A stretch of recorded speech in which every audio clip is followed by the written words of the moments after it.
ഒരു കുറ്റകൃത്യം നടന്ന സ്ഥലത്ത് പോലീസ് ആദ്യം ശ്രദ്ധിക്കുന്ന കാര്യങ്ങൾ എന്തൊക്കെയാണെന്ന് അറിയാമോ? സിനിമയിൽ കാണുന്നതിനേക്കാൾ വളരെ സങ്കീർണവും ശാസ്ത്രീയവുമായ രീതിയിലാണ് യഥാർത്ഥത്തിൽ ഒരു ക്രൈം സ്പോട്ട് കൈകാര്യം ചെയ്യുന്നത്.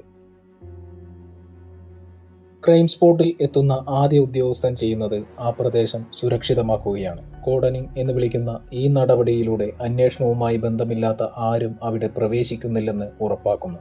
കാരണം ഓരോ പുതിയ വ്യക്തിയും അവിടെ പ്രവേശിക്കുമ്പോൾ പുതിയ DNA അല്ലെങ്കിൽ പുറത്തുനിന്നുള്ള മണ്ണ് എന്നിവ അവിടെ എത്തിക്കാനും യഥാർത്ഥ തെളിവുകൾ നശിപ്പിക്കപ്പെടാനും സാധ്യതയുണ്ട്.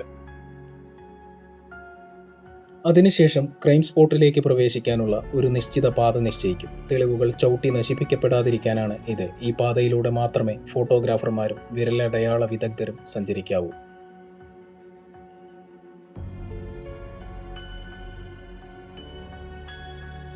തെളിവുകൾ ശേഖരിക്കുന്നതിന് മുമ്പ് ആ സ്ഥലത്തിൻ്റെ പൂർണ്ണരൂപം രേഖപ്പെടുത്തും.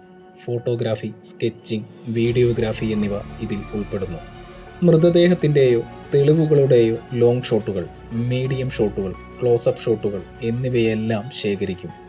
ഓരോ തെളിവിനൊപ്പവും അതിൻ്റെ വലിപ്പം മനസ്സിലാക്കാൻ ഒരു സ്കെയിൽ വയ്ക്കാറുണ്ട്.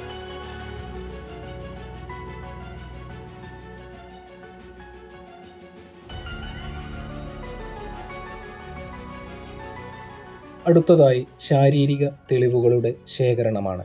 കണ്ണുകൊണ്ട് കാണാൻ കഴിയാത്ത തെളിവുകൾ കണ്ടെത്താനാണ് പോലീസ് കൂടുതൽ ശ്രദ്ധിക്കുന്നത്.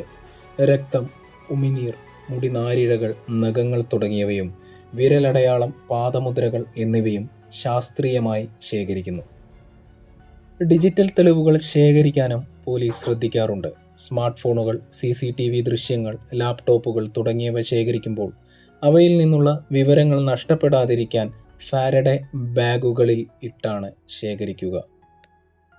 ശേഖരിച്ച ഓരോ തെളിവും ഒരു സീൽ ചെയ്ത ബാഗിലാക്കി അതിൽ സമയം, തീയതി, കണ്ടെടുത്ത ഉദ്യോഗസ്ഥൻ്റെ ഒപ്പ് എന്നിവ രേഖപ്പെടുത്തും.